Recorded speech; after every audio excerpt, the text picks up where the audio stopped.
Hello guys, welcome to current affairs for UPSC PSC IAS.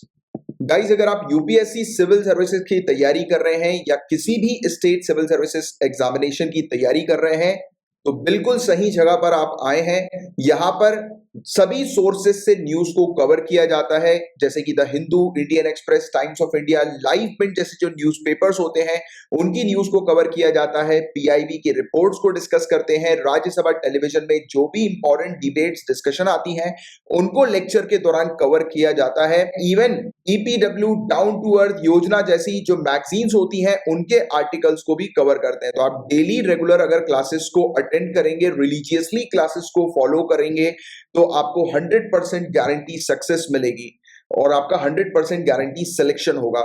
और 100% guarantee selection का बकायदा proof दिया जाता है।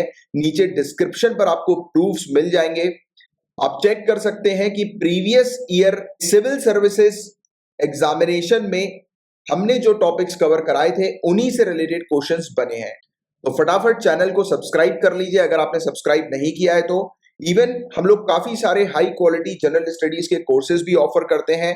तो आने वाली स्लाइड्स में आपको कोर्सेज की डिटेल्स भी मिल जाएगी और हमारे दूसरे चैनल्स की इंफॉर्मेशन भी आपको प्रोवाइड करा दी जाएगी आने वाली स्लाइड्स में। और गाइस, नीचे डिस्क्रिप्शन पर टेलीग्राम के चैनल की लिंक भी आपको मिल जाएगी, आप उस चैनल को भी ज्वाइन कर सकते हैं। प्लस डिस्कशन ग्रुप भी है जहां पर काफी सारे सिविल सर्विसेज के एस्पिरेंट्स मौजूद हैं जो कि डेली बेसिस पर अपने जो भी डाउट्स वगैरह जो होते हैं उनको डिस्कस करते हैं, तो आप उसको ज्वाइन कर सकते हैं। तो फुल फोकस के साथ स्टार्ट करते हैं करंट अफेयर्स की क्लास को। बट बिफोर दैट ये कुछ कोर्सेज की डिटेल्स और हमारे चैनल्स की डिटेल्स हैं।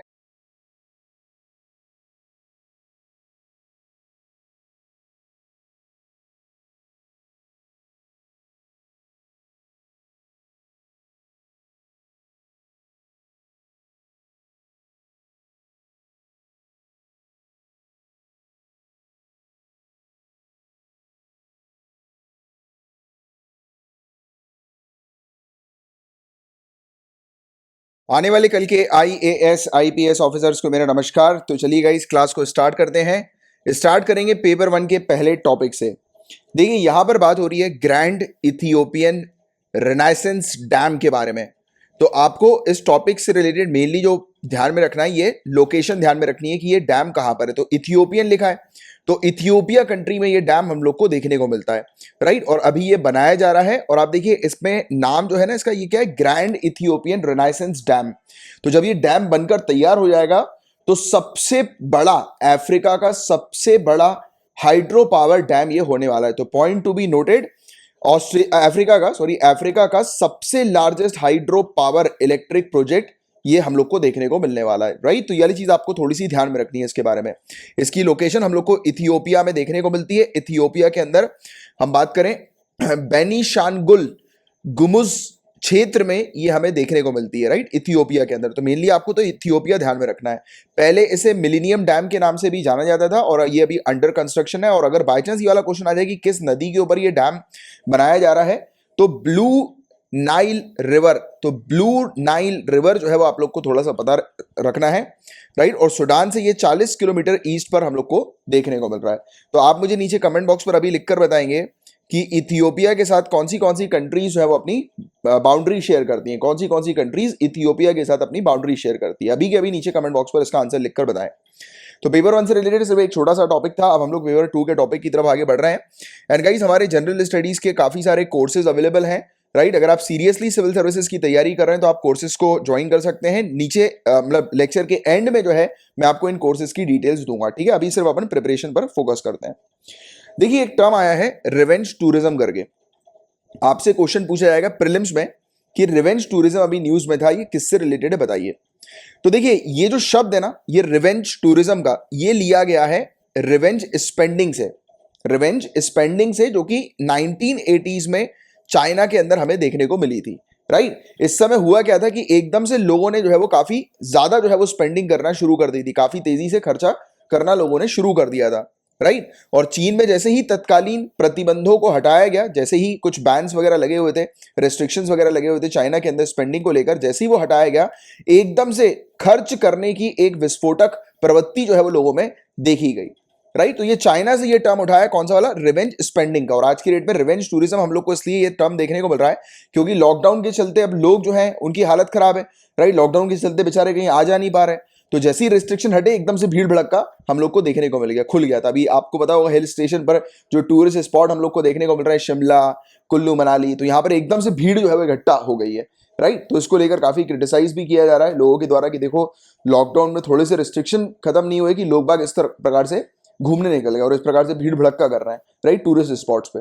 तो इसी चीज को हम लोग बोल रहे हैं रिवेंज टूरिज्म, ठीक है। तो रिवेंज टूरिज्म का मतलब ये नहीं कि कुछ लड़ाई झगड़ा हो गया टूरिज्म को लेकर, बदला ले लिया, राइट। मतलब बदला है एक प्रकार से कि आपने हमें टूर करने नहीं दिया तो आपको ये लो बदला, राइट। बट आपको तो टूर के नाम पर सिर्फ एक ही टूर याद रखना है। टूर के नाम पर कौन सा टूर याद करना है बताओ, आप कौन से टूर पे जाना चाहते हो? अभी चलो शांत रहो, नीचे कमेंट बॉक्स पे लिख कर बताओ। डिलीट मत करना, कोई जो भी डिलीट करता है मुझे पता लग जाता है, मैं एडमिन हूं, राइट। दिखा दे दिया जाता है कि इसने कुछ पोस्ट किया था अभी डिलीट हो गया है, राइट, क्योंकि उसमें नोटिफिकेशन में आ जाता है। अभी कभी नीचे लिख कर बताओ कि आपकी फेवरेट टूरिस्ट, फटाक से लिख के बताओ। लिख लिया होगा होपफुली आप सभी ने। अगर ये नहीं लिखा होगा ना तो अगली बार से लिख देना भारत दर्शन। भारत दर्शन आपकी फेवरेट टूरिस्ट वो होनी चाहिए, टूर फेवरेट टूर होना चाहिए भारत दर्शन, क्योंकि जब आप सिविल सर्विसेज को क्रैक करेंगे तो आपको भारत दर्शन करने को दिया जाएगा, पूरे इंडिया में आपको घुमाया जाएगा। तो आपके दिमाग में टूर का मतलब सिर्फ भारत दर्शन होना चाहिए, उसके अलावा कुछ होना नहीं चाहिए। अगर उसके अलावा कुछ है तो मेरे पास मत पढ़ो, क्योंकि मैं सिर्फ पढ़ा रहा हूं आपके सिलेक्शन के लिए, मैं मेहनत कर रहा हूं आपके सिलेक्शन के लिए, राइट। भारत दर्शन ही अगली बार कोई पूछे ना फेवरेट टूरिस्ट टूर बता तेरा कौन सा फेवरेट टूर, मतलब भारत दर्शन है मेरा फेवरेट टूर। बोलेगा ये क्या है, मतलब बेटा कुछ समय बाद तुम समझ जाओगे, अभी अभी तो अपना काम करो, मुझे अपना काम करने दो।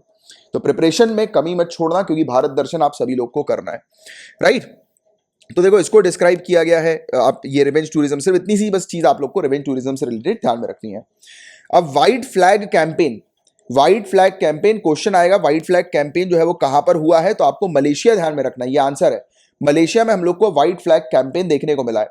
अब हुआ क्या है गाइस, तो देखो अभी इकोनॉमिक क्राइसिस जो हम लोग को देखने को मिले हैं, तो मलेशिया के अंदर जो गरीब लोग हैं, राइट, तो उन्होंने अपने घर के बाहर जो है वो इस प्रकार से सफेद कलर के कोई टी शर्ट टंगा दी, कपड़े टंगा दिए, राइट। और इस चीज को लेकर कि इकोनॉमी का जो अभी स्लो डाउन का, जो स्लो डाउन नहीं कहेंगे, यानी कि इकोनॉमी तो बहुत ही बुरी तरह से क्रैश हुई है, राइट, लॉकडाउन के चलते हम लोग को देखने को मिला है।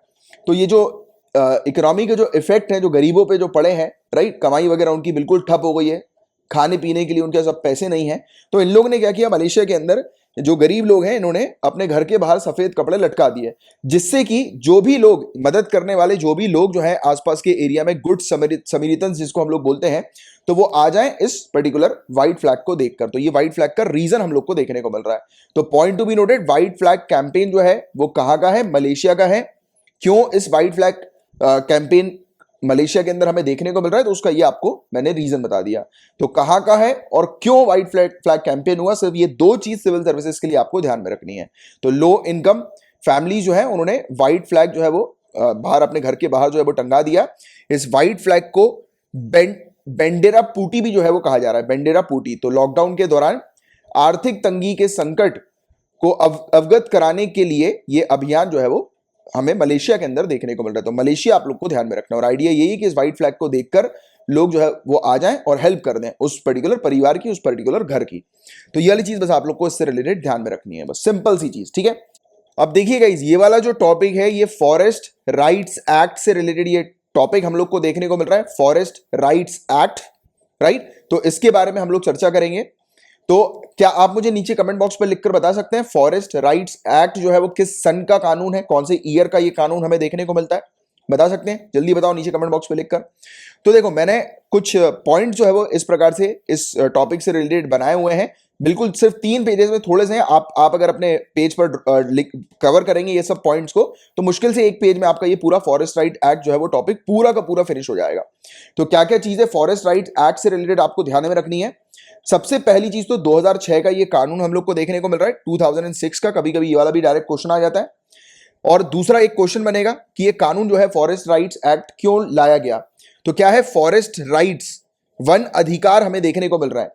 तो वन में रहने वाली जो कम्युनिटीज हैं, फॉरेस्ट में रहने वाली जो कम्युनिटी है, राइट, जो हम लोग को लोग बाग, स्पेशली शेड्यूल्ड ट्राइब्स की अगर हम लोग बात करें, ट्राइबल ग्रुप्स की हम लोग बात करें जो कि फॉरेस्ट में रहते हैं, राइट, जंगलों में रहते हैं, तो उनको लीगल रिकॉग्नाइजेशन प्रोवाइड कराने के लिए, उनको अधिकार जो है वो लीगल अधिकार वगैरह जो है वो प्रोवाइड कराने के लिए ये कानून लाया गया, राइट। क्योंकि कानून में जो भी चीज मेंशन होती है, राइट, तो वो अथॉरिटीज को करना पड़ता है, उसी के अकॉर्डिंग जो है वो हमें सुनिश्चित चीजें देखने को मिल जाती है। जैसे होता है ना कई बार कुछ हम लोग को इंस्टीट्यूशंस देखने को मिलते हैं, कुछ बॉडीज इन द सेंस मतलब कि कोई ऑफिस वगैरह हम लोग को देखने को मिलता है, तो सरकार क्या करती है कई बार उसको स्टैट्यूटरी स्टेटस प्रोवाइड करा देती है, जिससे कि वो और इफेक्टिव तरीके से उसके काम काज होने लगे, राइट। स्टैट्यूटरी स्टेटस मतलब किसी कानून के थ्रू जो है वो उसे बना दिया जाता है, स्टैब्लिश कर दिया जाता है उस बॉडी को, राइट, जिससे कि और इफेक्टिव तरीके से वो बॉडी जो है वो इंस्टीट्यूशन जो है वो ऑफिस जो है वो काम कर सके, राइट, और सीरियस तरीके से जो है उसको फंडिंग वगैरह भी मिल सके प्रॉपर तरीके से।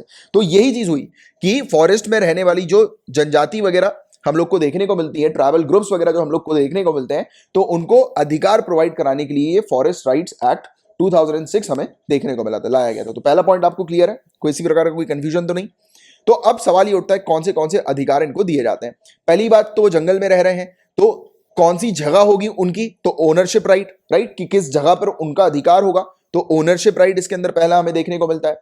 इसमें एक कंडीशन है कि 13 दिसंबर 2005 से पहले जो भी जंगलों में रह रहे थे उनको ये अधिकार मिलेंगे ओनरशिप के, राइट, उनको ये अधिकार मिलेंगे। 13 दिसंबर 2005 डेट याद रखना, राइट। अब इनको 4 हेक्टेयर की जमीन जो है वो भी कल्टीवेटेड जमीन, राइट, कल्टीवेटेड जमीन जिस पर आप फार्मिंग वगैरह कर सकते हो, तो 4 हेक्टेयर की जो कल्टीवेटेड जमीन है, मैक्सिमम 4 हेक्टेयर, यानी कि मैक्सिमम एक फैमिली को 4 हेक्टेयर की जमीन जो है वो अलॉट की जाती है इसमें, राइट। एक ट्राइबल फैमिली को 4 हेक्टेयर की जमीन जो है उसकी ओनरशिप दे दी जाती है कि जिस पर वो एग्रीकल्चर वगैरह करके अपने घर परिवार का ध्यान रख सके, राइट। तो ये वाली चीज हमें देखने को मिलती है। दूसरा, अब फॉरेस्ट में मौजूद जो कुछ प्रोड्यूस होते हैं, राइट, जैसे कि कुछ जड़ी बूटियां हो गई, माइनर फॉरेस्ट प्रोड्यूस इसको हम लोग बोलते हैं, राइट, तो इस पर भी इनका अधिकार होगा। जो फॉरेस्ट में लोग रहते हैं तो ये अधिकार भी फॉरेस्ट में रहने वाली कम्युनिटीज का है, माइनर फॉरेस्ट प्रोड्यूस। तो याद रखना कि माइनर फॉरेस्ट प्रोड्यूस जो हमें देखने को मिलते हैं, तो वो भी इन प्रोड्यूस का भी, यानी कि ये जड़ी बूटियों का भी जो अधिकार है, राइट, कि ओनरशिप है, आप ये कह सकते हो कि वो भी इन्हीं के पास है, ट्राइबल कम्युनिटीज के पास, या फिर जो लोग जो फॉरेस्ट में रहते हैं, राइट। इसके अलावा रिलीफ एंड रिहैबिलिटेशन, मतलब कि जैसे फॉर एग्जांपल जंगल वगैरह को इनकेस काटा गया, या फिर इनकेस उस एरिया पर सरकार ने बोल दिया कि यहां पर कोई ट्राइबल कम्युनिटी नहीं रहेगी, उस एरिया को और बेटर तरीके से प्रोटेक्ट करने के लिए, राइट, कुछ भी नुकसान वगैरह हो रहा है उसको देखते हुए सरकार ने ऐसे एक रूल जो है वो निकाल दिया इस प्रकार से। तब क्या होगा कि इन जब कम्युनिटी को एक जगह से दूसरी जगह पर ले जाया जाएगा, राइट, तो ये सुनिश्चित करना है कि उनको प्रॉपर रिलीफ और रिहैबिलिटेशन प्रोवाइड किया जाए, राहत प्रोवाइड किया जाए, और दूसरी जगह उनको रहने के लिए उनके लायक जो है वो उन्हें प्रोवाइड की जाए। तो इस चीज को इंश्योर करना है, तो ये भी इनके अधिकार क्षेत्र में हम लोग को देखने को मिल रहा है इस कानून के तहत। क्लियर है यहां तक बातें। अब इसके अलावा ये फॉरेस्ट मैनेजमेंट, अब जंगल की भी देखभाल करनी है, राइट, बेहतर तरीके से, तो फॉरेस्ट ऑफिसर जो है वो जंगल की देखभाल बेहतर तरीके से करें। ये सब चीजें हम लोग को फॉरेस्ट राइट एक्ट के अंदर देखने को मिलती है। तो ये आपको 1 2 3 4 ये 4 अधिकार मेनली पता होने चाहिए जो कि फॉरेस्ट राइट एक्ट के अंदर हमें देखने को मिलते हैं, राइट, 4 राइट्स, ठीक है, ये वाली चीज पता लग गई। अब देखो एलिजिबिलिटी क्या है, एलिजिबिलिटी की मतलब कि ये अधिकार जो है वो किनको प्राप्त होंगे। तो इसमें 2 चीज आपको ध्यान में रखनी है, ठीक है, 2 चीज आपको ध्यान में रखनी है। एक तो फॉरेस्ट ड्वेलिंग शेड्यूल्ड ट्राइब और other traditional forest dwellers, forest dwelling scheduled tribe और अदर ट्रेडिशनल फॉरेस्ट ड्वेलर, यानी कि जो नॉन शेड्यूल्ड ट्राइब है। तो एक तो फॉरेस्ट में रहने वाली शेड्यूल्ड ट्राइब और एक नॉन शेड्यूल्ड ट्राइब, राइट। तो इन दोनों के लिए एलिजिबिलिटी कंडीशन क्या है वो हम लोग समझते हैं।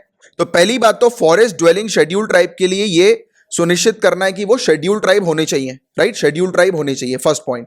दूसरा पॉइंट, वो वहां पर जंगल में रह रहे हो 13 दिसंबर 2005 से पहले, 13 दिसंबर 2005 से पहले वो जंगल में रह रहे हो, ये भी चीज चेक करनी है, राइट, कि इस डेट से पहले वो निवास करते हो। अगर वो इस डेट से पहले निवास कर रहे हैं तो उन्हें फिर ये सब अधिकार जो है वो मिलेंगे, राइट, जिसके बारे में अभी हमने बात करी, राइट। तीसरा जो है उनकी पूरी डिपेंडेंसी जो होनी चाहिए, उनका पूरा लाइवलीहुड जो होना चाहिए वो फॉरेस्ट के ऊपर ही डिपेंडेंट होना चाहिए, तो वो कंप्लीटली फॉरेस्ट के ऊपर निर्भर होने चाहिए। तो फॉरेस्ट ड्वेलिंग शेड्यूल्ड ट्राइब के लिए ये 3 एलिजिबिलिटी कंडीशंस हम लोग को देखने को मिलती हैं। और अदर ट्रेडिशनल फॉरेस्ट ड्वेलर्स की बात करें, यानी कि जो नॉन शेड्यूल्ड ट्राइब हम लोग को फॉरेस्ट में रहने वाली जो कम्युनिटी देखने को मिल रही है, राइट, जो शेड्यूल्ड ट्राइब नहीं है, तो उनके लिए क्या चीज है, तो पहली तो उनके लिए ये वाली चीज बिल्कुल सेम हम लोग को देखने को मिल रही है। ये देखा जाएगा कि 13 दिसंबर 2005 से पहले वो यहां पर निवास करते हो। बट इसमें एक चीज और ऐड कर दी, एक कंडीशन ऐड कर दी कि इनकी पिछली 3 जनरेशन, मतलब कि पिछले 75 साल 13 दिसंबर 2005 से पिछले 75 साल, यानी कि इसके पहले पास्ट में 75 सालों का इनके पास मतलब 3 जनरेशन का रिकॉर्ड होना चाहिए कि इनके 3 जनरेशन जो है वो यहीं पर निवास कर रही हो। तो ये एक मतलब एडिशनल हम लोग को कंडीशन देखने को मिल जाती है अदर ट्रेडिशनल फॉरेस्ट ड्वेलर के अंडर या उनके पास, राइट, एलिजिबिलिटी कंडीशन, राइट। और इसके अलावा एक दूसरी कंडीशन जो है कि वो कंप्लीटली फॉरेस्ट के ऊपर डिपेंड करनी चाहिए, तो बिल्कुल ये सेम हम लोग को देखने को मिलती है, राइट। तो ये एलिजिबिलिटी क्राइटेरिया इस प्रकार से है, एक तो शेड्यूल ट्राइब जो फॉरेस्ट में रह रही है और नॉन शेड्यूल ट्राइब, उनके लिए ये एलिजिबिलिटी कंडीशंस हम लोग को या क्राइटेरिया हम लोग को देखने को मिल रहा है। क्लियर है यहां तक बातें? अब प्रोसेस क्या होती है कि किसको जो है वो अधिकार देना है, प्रोसेस क्या होती है कि किसको अधिकार देना है, किसको अधिकार मिलेगा और कौन से रिसोर्सेस, कौन से फॉरेस्ट रिसोर्सेस का अधिकार किसको मिलेगा। मतलब कि फॉरेस्ट के अंदर बहुत सारी चीजें होती हैं, राइट, अलग अलग प्रकार की जड़ी बूटी, फॉरेस्ट के अंदर बहुत सारी तमाम प्रकार की चीजें होती हैं। तो इससे रिलेटेड रूल्स कौन बनाएगा कि कौन से रिसोर्सेज किसको मिलने चाहिए और ये अधिकार किसको मिलने चाहिए, तो ये कौन आइडेंटिफाई करेगा? तो ग्राम सभा। तो ये चीज आपको ध्यान में रखनी है, फर्स्ट स्टेप पे ग्राम सभा या फिर विलेज असेंबली ये एक रेजोल्यूशन पास करेगी कि किसे अधिकार मिलना चाहिए और उनमें से किसको कौन से रिसोर्सेज मिलने चाहिए फॉरेस्ट के, राइट। तो ये दो चीज हम लोग को देखने को मिल रही है स्टेप 1 के अंदर। फिर स्टेप 2 के अंदर जांच होगी। जांच के लिए फॉरेस्ट, रेवेन्यू और ट्राइबल वेलफेयर डिपार्टमेंट के ऑफिसर्स होंगे जो कि जांच करेंगे इस चीज के ऊपर कि किनको अधिकार मिलना चाहिए और कौन से रिसोर्सेज किसको मिलने चाहिए। तो ये सब डिवीजन या फिर तालुका लेवल पर होगा, फिर बाद में जाकर डिस्ट्रिक्ट लेवल पर पूरी जांच होगी। तो ये प्रक्रिया होती है जिसके तहत ये पूरी चीज हम लोग को देखने को मिलती है, राइट। तो होपफुली आपको ये अच्छे से जो है वो समझ में आया होगा ये वाला टॉपिक, और इस प्रकार से आपके लिए मैंने थोड़ा सा आसान बनाने की कोशिश करी है, राइट, कि जिससे कि आपको बिल्कुल एक ही पेज में जो है वो आपको पूरी चीज क्लियर हो जाए इस टॉपिक से रिलेटेड, ठीक है। बाकी मैं आपको बता देता हूँ ये वाला टॉपिक जो न्यूज में आया था that is not important for us, कि किस लिए ये टॉपिक जो है वो न्यूज में आया था। अभी हुआ क्या था, ministry of environment, forest and climate change हमें देखने को मिल रही है और मिनिस्ट्री ऑफ ट्राइबल अफेयर्स, इन्होंने ज्वाइंटली जारी किया है एक सर्कुलर सभी स्टेट्स के चीफ सेक्रेटरी को, राइट।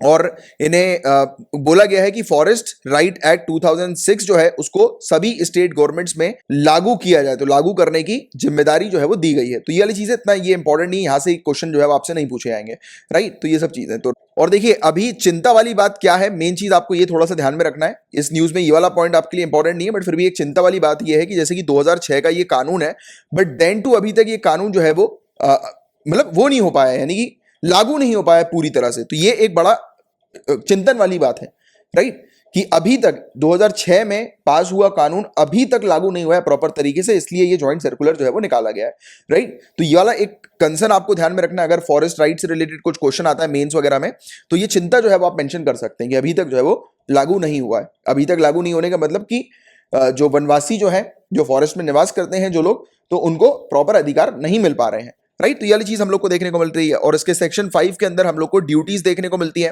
राइट, फॉरेस्ट ड्वेलर्स की, रिकॉग्नाइज फॉरेस्ट ड्वेलर्स की जो ड्यूटीज के साथ जो है वो डील करता है, जैसे कि प्रोटेक्ट करना वाइल्ड लाइफ को, राइट, फॉरेस्ट को, बायोडाइवर्सिटी को, इंश्योर करना कैचमेंट एरिया को, वाटर सोर्सेस को और दूसरे इकोलॉजिकल सेंसिटिव एरियाज को, राइट। तो इन्हें प्रोटेक्शन जो है वो प्रोवाइड कराना।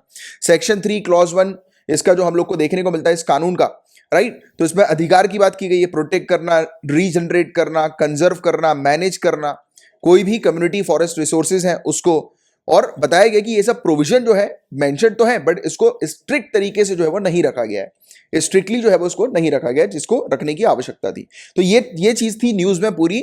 और ये जो फॉरेस्ट राइट एक्ट का जो टॉपिक था जो मैंने आपको पूरा अभी डिटेल में समझाया, ये पूरी चीज जो है वो आप लोग को यहाँ पर थ्योरी में जो है वो मेंशन्ड है, हर एक चीज मेंशन्ड है, राइट। जैसे कि अधिकार कौन से मिलेंगे, तो ओनरशिप के अधिकार की हम लोग ने बात कर ली, राइट। डेट आपको थोड़ा सा इसमें ध्यान में रखना है, राइट। और मैक्सिमम ये पूरी चीज जो है मैंने आपको बता दी, हर एक चीज अपन ने पूरी चीज समझी ना, वो पूरी की पूरी चीज जो है, जैसे यूसेज राइट की माइनर फॉरेस्ट प्रोड्यूस का अधिकार जो होगा वो इनके पास होगा, वनवासियों के पास होगा, राइट। और दूसरी बात रिलीफ और डेवलपमेंट राइट्स की हमने बात करी थी, जैसे कि इनकेस अगर किसी प्रकार से उनको डिस्प्लेस किया जाता है तो उनको फिर वो प्रोवाइड किया जाए, यानी कि दूसरी जगह पर रिहेबिलिटेशन, उनको प्रॉपर व्यवस्था उनकी प्रोवाइड किया जाए, राइट। तो ये चीज हम लोग को देखने को मिलती है। फॉरेस्ट मैनेजमेंट राइट, तो फॉरेस्ट को भी मैनेज करना है, राइट, जैसे कि फॉरेस्ट और वाइल्ड लाइफ को प्रोटेक्ट किया जा सके। एलिजिबिलिटी क्राइटेरिया के बारे में भी हर एक पॉइंट मैंने आपको समझा दिया। तो जो चीज मैंने आपको जो अभी चार्ट दिया है ना वो आपके लिए इंपॉर्टेंट है, और अगर आप थ्योरी में गो थ्रू करना चाहते हो तो इट इज ऑल्सो अवेलेबल, आपके पास PDF आई जाएगी इसकी, और आपको नोट्स भी जो है वो हैंडआउट्स भी जो है वो प्रिंट आउट कराने के लिए मिल जाएंगे। बट मैंने आपको सपोर्ट प्रोवाइड कराने के लिए इस पर्टिकुलर चीज़ से रिलेटेड मैंने इस प्रकार से जो है वो आपको आसान, मतलब थोड़ी सी उसमें, यानी कि एक पेज में जैसे कि आपको आसान भी लगे और पूरी चीज़ जो है वो दिमाग में बैठ जाए फ्लो चार्ट के थ्रू। तो इस प्रकार से मैंने सोचा कि अब टॉपिक जो है वो मैं इस तरीके से भी आप लोग के सामने रखूं, जिससे कि आप आसानी से पूरे टॉपिक को एक ही पेज में पूरा का पूरा आपका फ्रेम जो है वो तैयार हो जाए। कैसा लगा ये इनिशिएटिव? मेरा अच्छा लगा तो बताना, इसको आगे भी कंटिन्यू करेंगे। कोई अगर इस प्रकार से बल्कि कोई टॉपिक आता है तो उसके लिए मैं प्रिपेयर कर दूंगा आप लोगों के लिए, राइट। बाकी मैं चाहूंगा कि जो चीज़ ये मैंने बनाई है ना, तो आप अपने हाथों से ये पूरी चीज़ बनाएं, इस फ्लो चार्ट को अपने हाथों से बनाकर ही रखें अपने पास, क्योंकि क्या रहता है कि अपने हाथों से बनाई हुई चीज़ें ज़्यादा बेटर रहती हैं, राइट। और बाकी आपके सपोर्ट के लिए पीडीएफ तो ये सब है ही, आपको मिल ही जाएगी, राइट। चलो एनीवेज, तो होपफुली आपको ये अच्छा लगा होगा, ये वाला इनिशिएटिव अगर लगा है तो बताना जरूर, तो इसी प्रकार से आगे भी कंटिन्यू रहा जाएगा, राइट। अब देखो, एक इशू हम लोग को सेम सेक्स मैरिज से रिलेटेड देखने को मिल रहा है।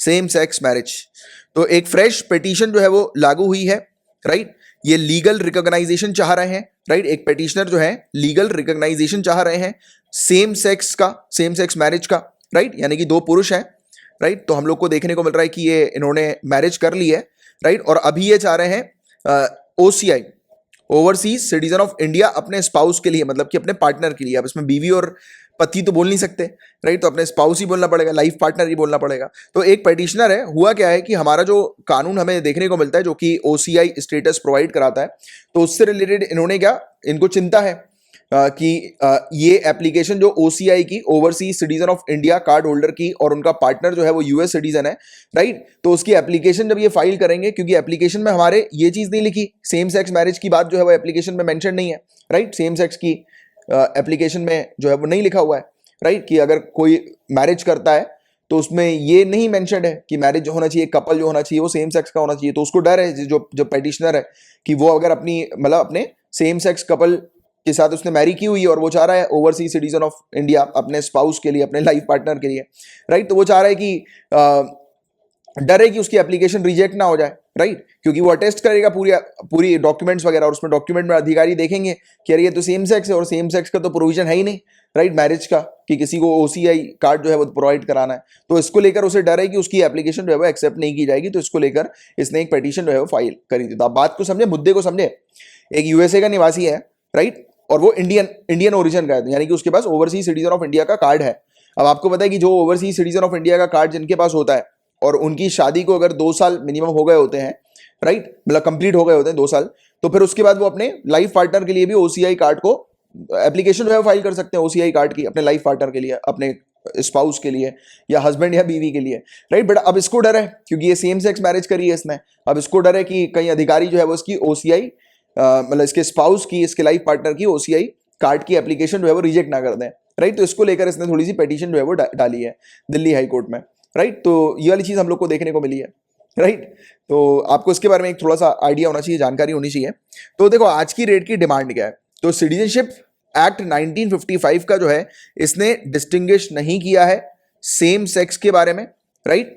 मतलब सेम सेक्स के बारे में कोई भी डिस्टिंग्विश नहीं किया है कि सिटीजनशिप जो मिलेगी, जो प्रोवाइड की जाएगी लोगों को, तो सेम सेक्स के जो कपल है उनको दी जाएगी कि नहीं दी जाएगी, तो उसके बारे में कहीं पर भी कोई जानकारी मेंशन नहीं है। Point to be noted, right. और एक व्यक्ति जो शादी करता है ओवरसीज सिटीजन ऑफ इंडिया से, और उसकी शादी जो होती है वो रजिस्टर होती है, और मैंने आपको बताया था कि कम से कम 2 साल तक वो शादीशुदा रहने चाहिए, और जैसे ही वो 2 साल तक शादीशुदा रहते हैं तो फिर वो एलिजिबल हो जाते हैं अप्लाई करने के लिए overseas citizen of India card को, राइट। तो देखिए, overseas citizen of India card और सिटीजनशिप अमेंडमेंट एक्ट 2019 का टॉपिक, इसके साथ साथ इनर लाइन परमिट का भी टॉपिक एक ही वीडियो में जो है वो बनाया हुआ है। इस वीडियो की लिंक आपको नीचे डिस्क्रिप्शन पर मैंने छोड़ दी है, उस लिंक को जो है वो आप क्लिक करके इस टॉपिक को अच्छे से समझ लीजिए।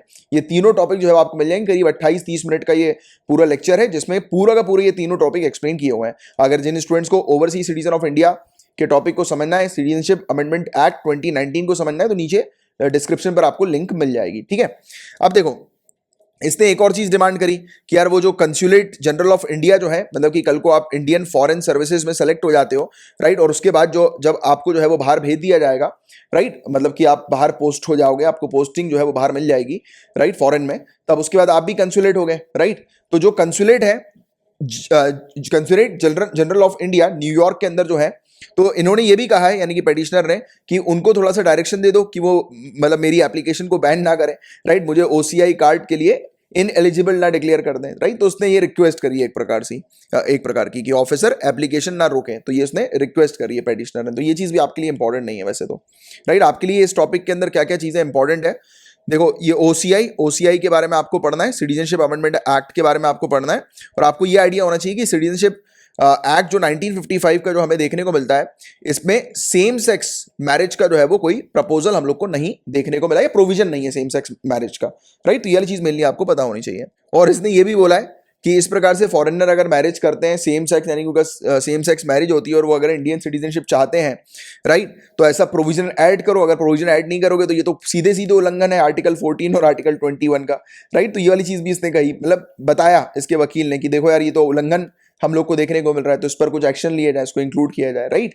तो ये वाली चीज हम लोग को देखने को मिल रही है, राइट। और प्रेयर भी की गई, उसने रिक्वेस्ट भी करी कि स्पेशल मैरिज एक्ट जो 1954 की हमें देखने को मिलती है, राइट, तो उस एक्ट के अंदर भी सेम सेक्स मैरिज का कोई भी प्रोविजन हम लोग को नहीं देखने को मिलता। वो एक्ट अगेन फिर से 14, 15, 19 और 21 ये 4 आर्टिकल्स का उल्लंघन करता है। तो आपको स्पेशल मैरिज एक्ट 1954 के बारे में भी ध्यान में रखना है, राइट। और इसके बारे में भी एक अलग से सेपरेट वीडियो जो है वो आपके लिए बना के रखा हुआ है, और ये भी वीडियो मेरे ख्याल से करीब कुछ नहीं तो आधे घंटे का वीडियो होगा ये, जिसमें पूरी चीज, आधे घंटे का नहीं होगा ये, थोड़ा छोटा ही होगा, 10-15 1 मिनट का होगा हार्डली, राइट। तो ये स्पेशल मैरिज एक्ट 1954 पूरा अच्छे से मैंने कवर कराया हुआ है, तो नीचे डिस्क्रिप्शन पर इसकी लिंक आपको मिल जाएगी, आप चेक कर लीजिएगा और इसको जरूर आज ही के आज कवर कर लीजिएगा। तो अभी ये करंट अफेयर्स में ये इनसे रिलेटेड मुद्दे हैं।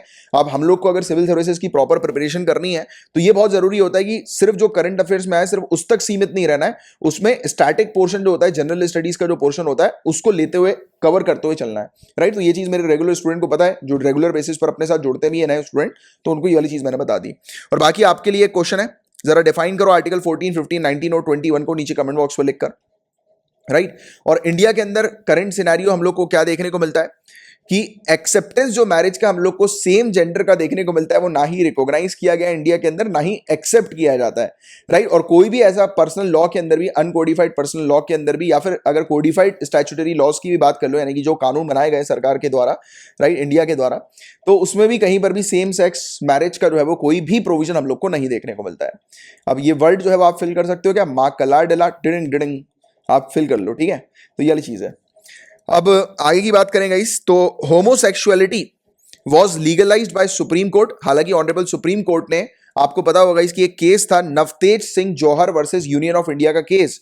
इस केस के तहत ऑनरेबल सुप्रीम कोर्ट ने सेक्शन 377 को जो है वो कर दिया, मतलब हटा दिया, राइट। सेक्शन 377 को, ये पहले हुआ करता था सेक्शन जिसके थ्रू वो होता था, यानी कि कोई भी दो लोग जो है अगर कोई संबंध बनाते हैं, यानी कि सेम सेक्स के लोग अगर कोई संबंध बनाते हैं इस प्रकार से, तो उनके खिलाफ कार्रवाई होगी, राइट। तो इस प्रकार का वो था पीनल ऑफेंस, हम लोग को अपराध देखने को मिलता था कि अगर कोई सेम सेक्स कोई संबंध बनाते तो वो अपराध था पहले। फिर ऑनरेबल सुप्रीम कोर्ट ने इस चीज को हटा दिया है, बट फिर भी अभी भी ये प्रॉपर तरीके से इंप्लीमेंट नहीं हुआ है, राइट। और ना ही सोसाइटी ने इसको एक्सेप्ट किया, ना ही इससे रिलेटेड सेम सेक्स मैरिजेस से रिलेटेड कोई कानून आया है, राइट। और कोई भी हम लोग को फंडामेंटल राइट भी तक नहीं देखने को मिलता है जो सेम सेक्स मैरिजेस को जो है वो रिकॉग्नाइज करे, राइट। इस इवन हम लोग ने यही चीज देखने को मिली थी कि पुट्टा स्वामी जजमेंट प्रिवेसी केस का था, और नवतेज जौहर केस जो था, जिस केस के तहत सेक्शन 377 जो आईपीसी का है उसे स्ट्रक डाउन किया गया। तो इन दोनों केसेस में ही ये ऑब्जर्वेशन किया गया कि कोई भी फंडामेंटल राइट तक नहीं है जो कि सेम सेक्स मैरिजेस को रिकॉग्नाइज करे। तो ये वाला पॉइंट भी आप थोड़ा सा ध्यान में रखिएगा। और देखिए, स्पेशल मैरिज एक्ट 1954 जो है ना, इसके बारे में नीचे लिंक दी हुई है, जैसा मैंने अभी आपको बताया था। बट मैं चाहूंगा कि आप जब वो टॉपिक पढ़ें तो आप फोकस करें प्रोसेस के ऊपर, कि प्रोसेस जो है वो रजिस्ट्रेशन की क्या है। क्योंकि जैसे कि जो कपल जो भाग के शादी वगैरह करते हैं, राइट, क्योंकि जिनके फैमिली वगैरह अलाउ नहीं करती, जो कोर्ट मैरिज करते हैं इस प्रकार से भाग कर, तब वो प्रोसेस आपको समझने की क्या प्रोसेस होती है, किस प्रक्रिया के थ्रू उनकी शादी संपन्न होती है। तो वो प्रोसेस पर थोड़ा ध्यान देना, क्योंकि उस प्रोसेस से रिलेटेड आपसे क्वेश्चन पूछे जाएंगे, ठीक है। यहां तक बात क्लियर है। तो ये था पूरा ओवरऑल टॉपिक जिसकी प्रॉपर अंडरस्टैंडिंग आपको होनी चाहिए। इसमें ओसीआई, सीएए और इसके अलावा ये वाला स्पेशल मैरिज एक्ट, ये 3 टॉपिक जो है अच्छे से कवर कर लो। और बाकी ये चीज आपको ध्यान में रखनी है कि ये सेम सेक्स मैरिजेस जो होती हैं उसका कहीं पर भी हमारे ना इंडियन कॉन्स्टिट्यूशन में, ना फंडामेंटल राइट में, मतलब कॉन्स्टिट्यूशन का ही हिस्सा है, ना कोई और दूसरे कानून में, चाहे वो कोडिफाइड हो या अनकोडिफाइड हो। अनकोडिफाइड मतलब कि जो रिलीजियस लॉज जो हम लोग को देखने को मिलते हैं ना, वहां पर भी कोई ऐसा प्रोविजन नहीं है कि जो सेम सेक्स मैरिज से रिलेटेड हो, यानी कि इंडिया की पूरी पॉलिटिकल बाउंड्री के अंदर कोई भी प्रोविजन सेम सेक्स मैरिजेस से रिलेटेड हमारे यहाँ नहीं है, और ना ही हमारी सोसाइटी इसको एक्सेप्ट करती है। तो अब मैं चाहूंगा कि कुछ पॉइंट्स आप लिखकर बताएं कि हमारी सोसाइटी को एक्सेप्ट करना चाहिए या नहीं करना चाहिए, आपके क्या विचार हैं, क्रिटिकली एनालाइज। नीचे कमेंट बॉक्स पर चाहे तो लिख सकते हैं, या फिर पेन और पेपर लेकर लिखें पेन और पेपर के ऊपर और ग्रुप पर सेंड कर दें, राइट। चलो ठीक है, और अब नेक्स्ट टॉपिक की तरफ आगे बढ़ते हैं। अब देखो गाइस, इस टॉपिक की बात करें तो देखिए ये वाला जो टॉपिक है सिनेमेटोग्राफ अमेंडमेंट बिल 2021, ये ऑलरेडी हम लोग पहले कवर कर चुके हैं, ज्यादा समय नहीं हुआ है। 23 जून 2021 को हमने इस टॉपिक को कवर किया हुआ है। जिन स्टूडेंट ने वाला टॉपिक नहीं देखा है तो 23 जून 2021 के लेक्चर में 28 मिनट पर आप चले जाइएगा, आपको ये टॉपिक मिल जाएगा। और वैसे तो मैंने आपको ऑलरेडी बताया कि ड्राफ्ट वाले टॉपिक जो होते हैं वो हमारे लिए इंपॉर्टेंट नहीं होते एग्जामिनेशन के लिए, बट हाँ पढ़ जरूर लेना चाहिए, क्योंकि उससे एक बार आइडिया लग जाता है कि सरकार जो है वो किस प्रकार के प्लान लेकर आ रही है। तो ये आप एक बार जरूर देख लीजिएगा इस टॉपिक को, जिन्होंने नहीं देखा, जिन्होंने ऑलरेडी देख लिया एक बार रिवाइज कर लेना। बट मैं कुछ चीजें आपको बताना चाहूंगा कि जब आप रिवाइज करें या दोबारा से देखें उस टॉपिक को, तो किन किन चीजों पर आपको ध्यान रखना है। क्योंकि अभी हुआ क्या है कि एक स्टैंडिंग कमेटी हम लोग को आईटी की देखने को मिल रही है, इंफॉर्मेशन एंड टेक्नोलॉजी की, तो वो सहमत नहीं है ministry of information and broadcasting के इस पर्टिकुलर ड्राफ्ट को लेकर। जो ड्राफ्ट जारी किया उन्होंने, कुछ चीजों पर सहमत नहीं है। तो जब आप पढ़ेंगे तो आपको किन चीजों को ध्यान में रखना है, जैसे कि ड्राफ्ट के अंदर ये मेंशन्ड है कि सरकार जो है वो ऑर्डर दे सकती है रीसर्टिफिकेशन का। इसका मतलब क्या है, पिक्चर एक बार रिलीज हो गई, एक बार सीबीएफसी ने पिक्चर को अप्रूव कर दिया, राइट, सेंसरशिप जो हमें देखने को मिलती है ना, तो उसके थ्रू जाकर उसे सर्टिफिकेशन मिल गया कि अब वो पब्लिकली जो है वो आ सकती है, यानी कि लॉन्च कर सकते हैं उस मूवी को, राइट, डायरेक्टर प्रोड्यूसर जो मूवी के हैं।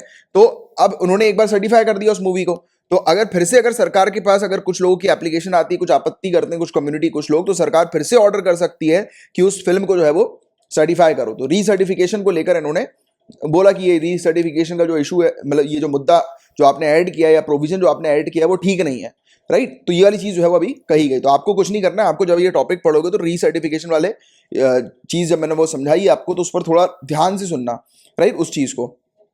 और भी काफी सारे इश्यूज के बारे में इन्होंने बात करी है, राइट। तो वो आप पूरा देख लेंगे तो पूरी की पूरी चीज आपको जो है वो कवर हो जाएगी, क्योंकि ड्राफ्ट है, ड्राफ्ट काम का होता नहीं है, जब ये फाइनलाइज होता है तब हम लोग इसके बारे में थोड़ी डिटेल में चर्चा करते हैं। बट अभी लगातार ये दूसरी बार ये टॉपिक न्यूज में आ गया है, तो इसलिए मैं चाहूंगा कि एक बार जरूर रिवाइज कर लेना, अपन ऑलरेडी इसको कवर कर चुके हैं। इसमें एक चीज ये ध्यान में रखना, सीबीएफसी जो है ना, जो फिल्म को सर्टिफाई करती है, ये एक बार जब सर्टिफिकेशन अपना देती है तो वो सिर्फ और सिर्फ 10 सालों के लिए वैलिड रहता है, राइट, 10 ईयर्स के लिए वैलिड रहता है। तो ये वाली चीज आपको ध्यान में रखनी है। बट अभी ड्राफ्ट के अंदर हम लोग को क्या देखने को मिला है, ड्राफ्ट के अंदर फिल्मों को सदा के लिए प्रमाणित करने का प्रस्ताव है, मतलब कि 10 ईयर्स पर हमें जो है वो फिर से रीसर्टिफिकेशन का जो क्लॉज अभी तक हमें देखने को मिल रहा था उसको हटाकर, मतलब सदा के लिए इटर्नल सर्टिफिकेट जो है वो देने की बात जो है वो अभी करी है इस नए ड्राफ्ट में सिनेमेटोग्राफ के, राइट। तो ये वाली चीज आप लोग को थोड़ी सी ध्यान में रखनी है।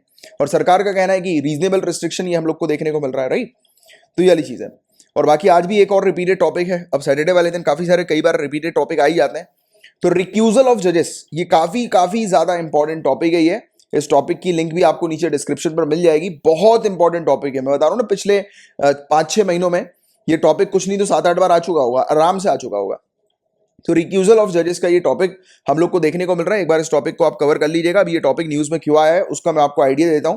तो कलकत्ता हाईकोर्ट ने पेनाल्टी जो है वो लगाई है 5 लाख रुपए की waste Bengal chief minister Mamata Banerjee के ऊपर। कलकत्ता हाईकोर्ट ने 5 लाख की पेनाल्टी लगा दी है। क्यों लगा दी है? क्योंकि इन्होंने डिमांड करी थी कि जस्टिस कौशिक चंदा को जो है वो हटा दिया जाए, मतलब कि इस केस में जो नंदी ग्राम इलेक्शन की जो पिटीशन है, तो उससे जो है वो इन जज को जो है वो हटा दिया जाए, क्योंकि इन्होंने कहा था कि इन जज के जो भारतीय जनता पार्टी है उसके साथ लिंक्स है। तो इन्होंने जज के ऊपर थोड़ा सा आरोप लगा दिया। तो इस आरोप को देखते हुए कलकत्ता हाई कोर्ट ने जो है वो इनके ऊपर 5 लाख का फाइन इंपोज कर दिया। बोला कि इस तरीके से जज के ऊपर आरोप नहीं लगाया जाता, राइट। तो ये वाली चीज है। हालांकि अब रियलिटी ये है कि जिन जज को ये इन्होंने हटाने की कोशिश करी थी वो जज खुद ब खुद जो है वो केस से स्टेप अवे हो गए, यानी कि बाहर हो गए, राइट। मतलब वो अभी ये केस को जो है वो नहीं देखने वाले हैं, राइट। तो ये वाली चीज हम लोग को देखने को मिल रही है। मतलब कुल मिलाकर सीएम का काम हो भी गया और सीएम को पेनाल्टी भी देनी पड़ी। बट कोर्ट का ये कहना है, राइट, कि जो इनके ऊपर जो पेनाल्टी लगाई गई है, तो जो लॉयर्स हैं जो कोविड-19 में अफेक्ट हुए हैं, तो उनकी फैमिलीज को ये पैसा जो है वो पहुंचाया जाएगा, राइट। तो ये चीज यहां पर बताई जा रही है। और बाकी जुडिशियल डिस्क्वालिफिकेशन या रिक्यूजल के बारे में नीचे लिंक जो है वो दी हुई है, उस लिंक पर आप जो है वो पूरा कवर कर लीजिएगा इस टॉपिक को। बाकी पीडीएफ में पूरा मटेरियल अगेन फिर से आपको दे दिया जाएगा। राइट। अब देखिए ये बहुत इंपॉर्टेंट टॉपिक है, इसके बारे में हम लोग चर्चा करेंगे। हम लोग को मेनली जो टारगेट रखना है वो लेजिस्लेटिव काउंसिल के ऊपर टारगेट रखना है कि लेजिस्लेटिव काउंसिल क्या होती है, उससे जुड़े क्या नियम हम लोग को देखने को मिलते हैं, तो इसके बारे में हम लोग बात करेंगे। बंगाल ने एक रेजोल्यूशन जो है वो पास किया है जिसके तहत लेजिस्लेटिव काउंसिल जो है वो सेटअप की जा रही है। वेस्ट बंगाल असेंबली ने एक रेजोल्यूशन पास किया है कि लेजिस्लेटिव काउंसिल जो है वो सेटअप करेंगे और 2/3 मेजोरिटी से जो है ये पास हो गया है। तो देखिए काम की जो बात है वो ये है आप लोग के लिए समझना कि लेजिस्लेटिव काउंसिल क्या होती है और क्यों इतनी ये इंपॉर्टेंट होती हैं। तो इंडिया के अंदर बाइकैमरल सिस्टम चलता है, मतलब 2 हाउसेस हमें पार्लियामेंट के अंदर देखने को मिलती है। पता है ना आपको, लोकसभा है और राज्यसभा हम लोग को देखने को मिलती है, राइट। 2 हाउसेस हैं हमारे पार्लियामेंट में। तो वैसे ही स्टेट लेवल पर भी जैसे कि हमें लोकसभा देखने को मिलती है, वैसे ही स्टेट लेवल पर विधानसभा या फिर लेजिस्लेटिव असेंबली हम लोग को देखने को मिलती है, राइट, स्टेट लेवल पर। और दूसरी जैसे कि राज्यसभा हम लोग को पार्लियामेंट में देखने को मिलती है, वैसे ही स्टेट लेवल पर विधान परिषद या लेजिस्लेटिव काउंसिल हमें देखने को मिलती है। But point to be noted, सभी स्टेट जो है वो बाइकैमरल नहीं है। अब कौन सी स्टेट्स हैं जहां पर लेजिस्लेटिव काउंसिल हमें देखने को मिलती है, तो उसका आंसर आप मुझे नीचे कमेंट बॉक्स पर लिखकर बताएंगे, राइट। बताइए कौन सी स्टेट्स के पास लेजिस्लेटिव काउंसिल है, नीचे कमेंट बॉक्स पर लिखकर बताइएगा। तो यहां तक आपको बात क्लियर है। सिंपल सी चीज ध्यान में रखनी है, लेजिस्लेटिव काउंसिल मतलब कि सेकेंड हाउस, राइट। जैसे कि पार्लियामेंट में हमें लोकसभा राज्यसभा 2 हाउसेस देखने को मिलते हैं, वैसे ही स्टेट में जो सेकंड हाउस होता है लेजिस्लेटिव असेंबली के अलावा, राइट, तो वो लेजिस्लेटिव काउंसिल हमें देखने को मिलता है। अब ध्यान से सुनिएगा, लेजिस्लेटिव काउंसिल जो है वो कैसे क्रिएट होती है, तो कौन सा आर्टिकल लेजिस्लेटिव काउंसिल से रिलेटेड है, तो याद रखना है आर्टिकल 169। तो आर्टिकल 169 में लिखा हुआ है कि अगर लेजिस्लेटिव असेंबली एक स्टेट की, यानी कि लेजिस्लेटिव असेंबली जो एक सिंगल हाउस जो स्टेट के अंदर सभी में हम लोग को देखने को मिलता है, वो अगर एक रेजोल्यूशन पास करती है स्पेशल मेजोरिटी से, यानी कि 2/3 से वो एक अपना रेजोल्यूशन जो है वो पास करती है 2/3 मेजोरिटी से, राइट। और उसके बाद पार्लियामेंट जो है वो क्रिएट कर सकते हैं या अबॉलिश कर सकते हैं सेकंड चैम्बर को स्टेट के एक कानून के तहत। पार्लियामेंट एक कानून बनाकर क्रिएट कर सकती है, अबॉलिश कर सकती है एक स्टेट के सेकंड चैम्बर को। तो कौन करेगी, पॉइंट टू बी नोटेड, कौन करेगी लेजिस्लेटिव काउंसिल का गठन या उसको अबॉलिश? पार्लियामेंट। बट पार्लियामेंट अपनी मनमर्जी से नहीं करेगी। जब स्टेट लेजिस्लेटिव असेंबली 2/3 मेजोरिटी के साथ सामने आती है एक रेजोल्यूशन को पास करके कि वहां पर उन्हें जो है वो लेजिस्लेटिव काउंसिल को जो है वो बनाना है, क्रिएट करना है, तो फिर पार्लियामेंट जो है वो ये क्रिएट करती है, अबॉलिश करती है। तो याद रखिएगा ये वाली प्रोसीजर, पहले स्टेट लेजिस्लेटिव असेंबली एक रेजोल्यूशन लेकर आएगी, उसे 2/3 मेजोरिटी से, स्पेशल मेजोरिटी से पास कराएगी।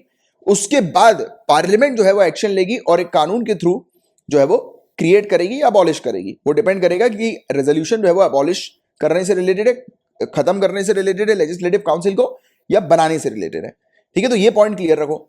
और इसके अलावा स्ट्रेंथ, हाउस की स्ट्रेंथ जो है वो कितनी होनी चाहिए, मतलब कि इसका मतलब ये है कि लेजिस्लेटिव काउंसिल जो है उसमें कितने मेंबर होने चाहिए। तो आपको सिंपल सी चीज ध्यान में रखनी है कि आर्टिकल 171 के अंदर लिखा हुआ है कि मैक्सिमम 1/3 होंगे।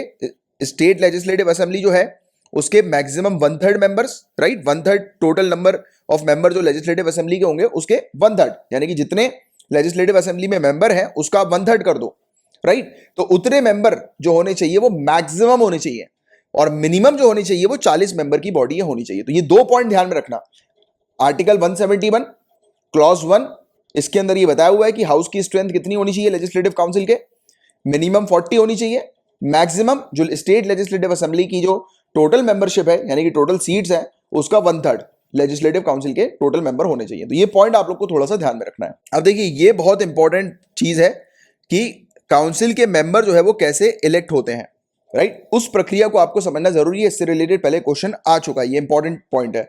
तो देखो पहली बात तो जो मेंबर्स होते हैं असेंबली के, स्टेट लेजिस्लेटिव असेंबली के, राइट, तो स्टेट लेजिस्लेटिव काउंसिल के अंदर 1/3 जो मेंबर होंगे, राइट, स्टेट लेजिस्लेटिव असेंबली के, वो चुने जाते हैं, राइट। किनके द्वारा, मतलब 1/3 मेंबर्स को चुना जाता है स्टेट लेजिस्लेटिव असेंबली के मेंबर्स के द्वारा, राइट। पहला पॉइंट कि कौन चुनेगा, स्टेट लेजिस्लेटिव असेंबली के जो मेंबर्स हैं वो 1/3 मेंबर को स्टेट लेजिस्लेटिव काउंसिल के चुनेंगे। फिर उसमें अगेन 1/3 जो मेंबर हम लोग को देखने को मिलते हैं वो चुने जाते हैं म्युनिसिपैलिटीज के मेंबर्स के द्वारा, डिस्ट्रिक्ट बोर्ड के मेंबर्स के द्वारा, और दूसरी लोकल अथॉरिटीज जो स्टेट के अंदर है उनके मेंबर्स के द्वारा। तो 1/3 चुना किसने, स्टेट लेजिस्लेटिव असेंबली ने, राइट। फिर अगेन 1/3 जो है वो चुना किसने, म्युनिसिपैलिटीज, डिस्ट्रिक्ट बोर्ड और लोकल अथॉरिटीज ने 1/3 मेंबर को। फिर 1/12 जो है वो चुना जाएगा टीचर्स के द्वारा। एक इलेक्टोरेट होगा जिसमें टीचर शामिल होंगे, टीचर जो है वो चुनेंगे मेंबर को। और एक जो है वो चुना जाएगा किनके द्वारा, रजिस्टर्ड ग्रेजुएट्स के द्वारा, राइट। और 1/12 पार्ट, तो 1/3 1/3 1/12 1/12। तो ऐसे करके हमें देखने को मिल रहा है कि ये मतलब ये इलेक्शन में इलेक्टोरेट्स हमें देखने को मिलते हैं। इलेक्टोरेट्स यानी कि जो चुनता है, राइट। जैसे कि हम लोग जो है वो वोटर्स हैं, तो हम किसकी कैटेगरी में आते हैं, इलेक्टोरेट्स की कैटेगरी में आते हैं। हम जो है वो वोट डालते हैं।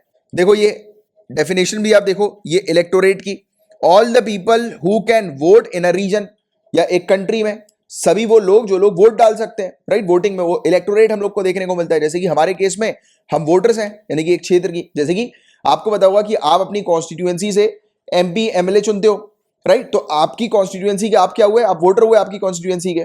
तो होता है ना कि जब इलेक्शन देने की जब बारी आती है तो आपको बताया जाता है कि आपका जो है वो पोलिंग बूथ जो है वो कौन सा होगा, किस पोलिंग बूथ में जाकर आपको इलेक्शन देना है, तो आपको इन्फॉर्मेशन मिलती है उसकी, है कि नहीं। तो वही वाली चीज, आप हर कहीं जाकर तो एकदम वोट नहीं डाल सकते, आपको अपने ही वहां पर पूरा चार्ट होता है ना, लिस्ट होती है, वहां पर जाकर वो लिस्ट में पहले मार्क करते हैं कि हाँ आप आ गए हो, तो उस हिसाब से ये प्रोसेस चलती है। तो जो इलेक्टोरेट जो है ये इस प्रकार से है। तो स्टेट लेजिस्लेटिव असेंबली के मेंबर्स चुनेंगे 1/3 मेंबर को। फिर से मैं रिपीट कर रहा हूं, म्युनिसिपैलिटी, डिस्ट्रिक्ट बोर्ड और लोकल अथॉरिटी जो स्टेट की है उनके मेंबर जो है वो चुनेंगे 1/3 मेंबर्स को। फिर 1/12 और 1/12 ये चुने जाएंगे टीचर्स के द्वारा और रजिस्टर्ड ग्रेजुएट्स के द्वारा। तो ये वाली चीज हम लोग को देखने को मिलती है इसके अंदर। अब देखिए बहुत ध्यान से सुनिएगा, इसके अलावा गवर्नर भी जो बच जाते हैं, जैसे कि ये पूरी चीज हो गई, यानी कि पूरे को ऐड कर दिया, फिर अब कुछ लोग बच गए, कुछ सीटें बच गई, तो गवर्नर क्या करेंगे वो नॉमिनेट करेंगे literature, science, art, cooperative movement, social services की फील्ड में से लोगों को, राइट। तो उनको जो है वो नॉमिनेट किया जाएगा गवर्नर के द्वारा। तो ये कुछ पॉइंट्स है जिसके बारे में आपको ध्यान में रखना है। और आपके लिए एक मेंस का क्वेश्चन कि लेजिस्लेटिव काउंसिल जो है वो क्यों इंपॉर्टेंट है, क्यों लेजिस्लेटिव काउंसिल होनी चाहिए, या क्यों सेकंड चैम्बर होना चाहिए, सेकंड चैम्बर की क्या इंपॉर्टेंस है, इसके बारे में मैं चाहूंगा कि आप 50 वर्ड में अपने आंसर को एक्सप्लेन करें, राइट। अब देखिए सिविल सर्विसेज की प्रिपरेशन में गाइस, जब तक आप मेहनत नहीं करोगे, दिमाग नहीं चलाओगे, राइट, तब तक बहुत डिफिकल्ट है। सिर्फ सुनना नहीं है, आपको रिस्पॉन्ड भी करना है। क्योंकि मैं हमेशा ये चीज आपको सिखाता हूं, जैसे कि अभी टेलीग्राम पर भी जो क्लास हो रही है, आपको शायद पता नहीं होगा, एक वॉइस चैट के थ्रू मैं क्लास ले रहा हूं टेलीग्राम पर, ज्योग्राफी और बहुत सारे टॉपिक्स को, हम लोग रैंडम टॉपिक्स को भी कवर कर रहे हैं, राइट। तो इनिशिएटिव मैंने शुरू किया है, उसमें मैं एक ही चीज बोलता हूं, भले ही गलत करो, भले ही गलत लिखो, बट लिखो। क्योंकि लिखना इज वेरी इंपॉर्टेंट, सोचना is very important, thinking is very important. आप गलत लिखोगे तो किसी से डरने की जरूरत नहीं है, कोई किसी का सगा नहीं है, राइट। आपको अपने आप को इंप्रूव करना है। और इंसान कब इंप्रूव करता है, जब वो गलतियां करता है, राइट। और जब वो कोशिश करता है, तो कोशिश आप करो, पहला स्टेप कोशिश करो, फिर गलती करोगे तो फिर आपको सुधार का मौका मिलेगा, राइट। फिर आप उसको सुधारोगे, तभी तो फिर आप स्ट्रांग बनोगे ना, तभी तो आपकी प्रिपरेशन एक सही डायरेक्शन पे चलेगी, राइट। अगर लिखोगे ही नहीं तो फिर कैसे आगे बढ़ोगे, राइट। लिखा करो, राइट। जब भी मैं आपको टास्क दिया करूं तो उसको फुलफिल किया करो। तो पेपर 2 से रिलेटेड सिर्फ इतने ही टॉपिक्स थे गाइस। अब हम लोग पेपर 3 के टॉपिक्स को कवर करने जा रहे हैं। तो गंगा नदी से जुड़ी हुई, गंगा नदी की जो मेन स्ट्रीम हम लोग को देखने को मिलती है, मुख्य धारा हम लोग को जो देखने को मिलती है, उसके आसपास हम लोग को जो सिटीज नजर आती हैं उससे टच करती है, उसकी बैंक्स पर हम लोग को, उसके किनारे पर जो हम लोग को सिटीज देखने को मिलती हैं, तो उनको अब कुछ दायित्व दिए जा रहे हैं कि वो गंगा नदी को साफ रखें। तो इसको लेकर ये टॉपिक है। तो national mission for clean Ganga, इन्होंने पॉलिसी डॉक्यूमेंट जारी किया है गंगा नदी को कंजर्व करने के लिए, गंगा नदी के प्रोटेक्शन के लिए। हाईलाइट जो है इस पॉलिसी की वो क्या हम लोग को देखने को मिल रही है कि जो भी सिटी गंगा नदी के किनारे हमें देखने को मिल रही है, उन्हें एक रिवर कंजर्वेशन प्लान जो है वो शामिल करना पड़ेगा अपने मास्टर प्लान में, राइट। एक रिवर कंजर्वेशन प्लान को शामिल करना होगा और प्रैक्टिकल प्लान होना चाहिए। और जो सवाल जो हम लोग को देखने को मिलता है इंक्रोचमेंट से रिलेटेड, अतिक्रमण से रिलेटेड, राइट, और लैंड ओनरशिप से रिलेटेड, तो उस पर भी उसको भी मतलब शामिल करना है, राइट, यानी कि इन प्लान के अंदर, राइट। और साथ ही साथ एक सिस्टमैटिक रिहेबिलिटेशन प्लान होना चाहिए। जैसे कि आपको पता है कुछ स्लम एरियाज हम लोग को देखने को मिलते हैं जो आसपास यानी कि सिटीज में होते हैं, नदी वगैरह के आसपास हम लोग को देखने को मिल जाते हैं, राइट। तो अब जब आपको उन्हें हटाना है, उन्हें शिफ्ट करना है, तो ये चीज सुनिश्चित करो कि जहां पर भी आप उन्हें शिफ्ट करो वहां पर उनको पर्याप्त पूरी फैसिलिटीज भी मिले, फर्स्ट पॉइंट। सेकंड पॉइंट, कुछ ऐसी व्यवस्था भी करो जिससे कि वो अपने लाइवलीहुड को भी जो है वो सस्टेन कर सकें, मतलब कि उनको जॉब्स वगैरह की भी उनके लिए व्यवस्था कर दो दूसरी जगह अगर उन्हें शिफ्ट कर रहे हो तो ये वाली चीज भी जो है वो उस प्लान के अंदर शामिल करने की यहां पर बात की गई है। मास्टर प्लान में जो स्पेसिफिक टेक्नोलॉजीज हैं विशिष्ट तकनीक जो हम लोग को देखने को मिलती है वो अनिवार्य नहीं है, मतलब कि आप स्पेसिफिक टेक्नोलॉजी के ऊपर स्पेसिफिक टेक्नोलॉजी को आधार मत बनाओ, उसके बजाय आप क्या करो, स्टेट ऑफ आर्ट टेक्नोलॉजी के ऊपर काम करो, मतलब कि प्रैक्टिकल टेक्नोलॉजीज के अलग अलग प्रैक्टिकल टेक्नोलॉजीज के ऊपर काम करो, राइट, रिवर को मैनेज करने के लिए, राइट। और साथ ही साथ ये वाली चीज बताई गई है कि रिकमेंडेशन जो है वो करंटली टाउन्स के लिए है, और वो टाउन्स वो सिटीज जो कि गंगा नदी के मुख्य धारा पर हमें देखने को मिल रही है। और ये 5 राज्य हैं, उत्तराखंड, उत्तर प्रदेश, बिहार, झारखंड, वेस्ट बंगाल, इनकी 97 सिटीज को अभी के लिए जो है वो सिलेक्ट किया गया है। तो ये वाली चीज इतनी हालांकि इंपॉर्टेंट नहीं है, बट फिर भी आपको पता होना चाहिए कि गंगा नदी को क्लीन करने के लिए ये इनिशिएटिव जो है वो अभी शुरू किया गया है। एक पॉलिसी डॉक्यूमेंट जो है वो national mission for clean Ganga के लिए लाया गया है कि सिटीज जो अपना मास्टर प्लान तैयार करती हैं तो उसमें गंगा नदी को साफ करने के लिए भी प्लान रखें। अब national mission for clean Ganga की बात करें गाइस, तो ये 12 अगस्त 2011 को एक सोसाइटी के तौर पर रजिस्टर की गई थी, सोसाइटीज रजिस्ट्रेशन एक्ट 1860 के तहत। ये national Ganga river basin authority, जो कि आज की डेट में नहीं है, मतलब कि ये अथॉरिटी रद्द कर दी गई है, राइट, इसकी जगह पर नेशनल गंगा काउंसिल हम लोग को देखने को मिलती है। तो ये वाली चीज आप थोड़ी सी ध्यान में रखिएगा, नेशनल गंगा काउंसिल, राइट, क्योंकि ये वाली जो बॉडी हम लोग को देखने को मिल रही है ये रद्द हो चुकी है, ये 2016 में जो है वो इसे डिसॉल्व कर दिया गया, उसकी जगह पर नेशनल गंगा काउंसिल हम लोग को देखने को मिल रही है, राइट। और आपको बता दें गाइस कि ये इसी मतलब ये जो बॉडी थी इसी अथॉरिटी के इंप्लीमेंटेशन आर्म के तौर पर national mission for clean Ganga कार्य करती थी। मतलब कि ये बॉडी जो है NGRBA, ये जो भी प्लान्स वगैरह बनाती थी तो उसको एग्जीक्यूट करने का, इंप्लीमेंट करने का काम जो होता था वो national mission for clean Ganga का हमें देखने को मिलता था। और इसे एनवायरमेंट प्रोटेक्शन एक्ट 1986 के तहत जो है वो बनाया गया था, राइट। और बाद में जाकर 2016 में जाकर जो है ये हटा दी गई, मतलब कि डिसॉल्व कर दी गई ये बॉडी, राइट। और उस समय national council for rejuvenation, protection and management of river Ganga, जिसे हम लोग नेशनल गंगा काउंसिल कहते हैं, राइट, तो उसने इसकी जगह ले ली, राइट। तो ये वाली चीज बस आप लोग को थोड़ी सी ध्यान में रखनी है। और इसी के साथ ही आज का लेक्चर जो है वो फिनिश होता है। आपके लिए जो क्वेश्चन था इथियोपिया का, कि इथियोपिया जो है वो कौन सी कंट्रीज के साथ अपनी बाउंड्री शेयर करती है, तो होपफुली आप सभी लोगों ने इसका करेक्ट आंसर जो है वो लिखा होगा। और इथियोपिया की आपको अच्छे से प्रॉपर लोकेशन जो है वो पता होनी चाहिए, ठीक है।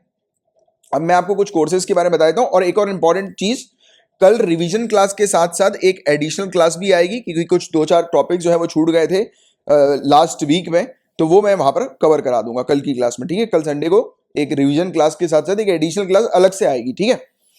अब मैं आपको बता देता हूँ गाइस कि हमारे काफी सारे जीएस के कोर्सेज हैं। अगर आप सीरियसली तैयारी कर रहे हैं सिविल सर्विसेज एग्जाम की, तो आप इन कोर्सेज का डेमो देख सकते हैं, क्योंकि इन कोर्सेज को हम लोग जो है वो पूरा प्रॉपर जो आपका सिविल सर्विसेज का सिलेबस है उसके अकॉर्डिंग कवर करा रहे हैं। जैसे कि पॉलिटी का कोर्स है, जैसे कि इन्वायरमेंट का कोर्स है, और भी काफी सारे कोर्सेज हैं, अभी बताऊंगा मैं आपको। मतलब कि जो हमारे जितने भी कोर्सेज हैं वो इस प्रकार से डिजाइन किए कि आपने अगर एक बार कोर्स लिया तो आपका ये मान के चलिए वो सब्जेक्ट पूरा 360 एंगल में कंप्लीट हो जाएगा। उसके अलावा उस सब्जेक्ट पर आपको कुछ करने की जरूरत नहीं है। वैसे सीरियस स्टूडेंट जो भी हैं वो मेरे सभी के सभी कोर्सेज जो है वो लेते हैं, और इसके मैं डेमो भी आपको प्रोवाइड कराता हूं। इसके आपको डेमो वगैरह चाहिए तो ये पूरी इंफॉर्मेशन यहाँ पर दी हुई है, ठीक है। कोर्सेज में आपको वीडियो लेक्चर्स मिलते हैं, स्टडी मटेरियल यानी कि PDF फॉर्मेट में आपको प्रोवाइड किया जाता है। प्रैक्टिस करने के लिए क्वेश्चंस भी हैं, प्रीलिम्स और मेंस दोनों के लिए। ऐसे ही हमारा एक एनवायरमेंट का कोर्स भी है जिसको आप ज्वाइन कर सकते हैं, राइट। और वैसे ही इकोनॉमिक्स का कोर्स भी अवेलेबल है, और सीसेट का कोर्स भी है, हिस्ट्री का भी है, पूरी कंप्लीट एंशिएंट, मेडिवल और मॉडर्न इंडियन हिस्ट्री। यूपीएससी की टेस्ट सीरीज अवेलेबल है, और करंट अफेयर्स के अब आपको नोट्स वगैरह बनाने की जरूरत नहीं, पूरी PDF जो है वो आपको प्रॉपर प्रोवाइड की जाती है, तो इसकी फैसिलिटी भी अवेलेबल है। ये पूरी चीज जो है वो आपको इस कोर्स के अंदर मिलती है। इसका भी अगर आपको डेमो चाहिए तो डेमो आप मांग सकते हैं, राइट। आप डेमो के लिए या फिर अगर कोई भी आपको कुछ पूछना है कोर्स से रिलेटेड तो 9713282838, ध्यान रहे इस नंबर पर कॉल मत करना, व्हाट्सएप या टेलीग्राम के थ्रू आप मुझे मैसेज कर देना, विद इन 24 आवर्स मेरा रिप्लाई आपके पास आ जाएगा। तो चलो फिर मैं मिलूंगा आपसे नेक्स्ट क्लास में। और हमारा एक मेंस का भी प्रोग्राम चलता है, तो उसकी भी अगर आपको जानकारी चाहिए, इन्फॉर्मेशन चाहिए, तो वो भी आप मांग सकते हैं। तो मिलेंगे हम नेक्स्ट क्लास में, तब तक के लिए bye, take care, have a great day ahead, Tata.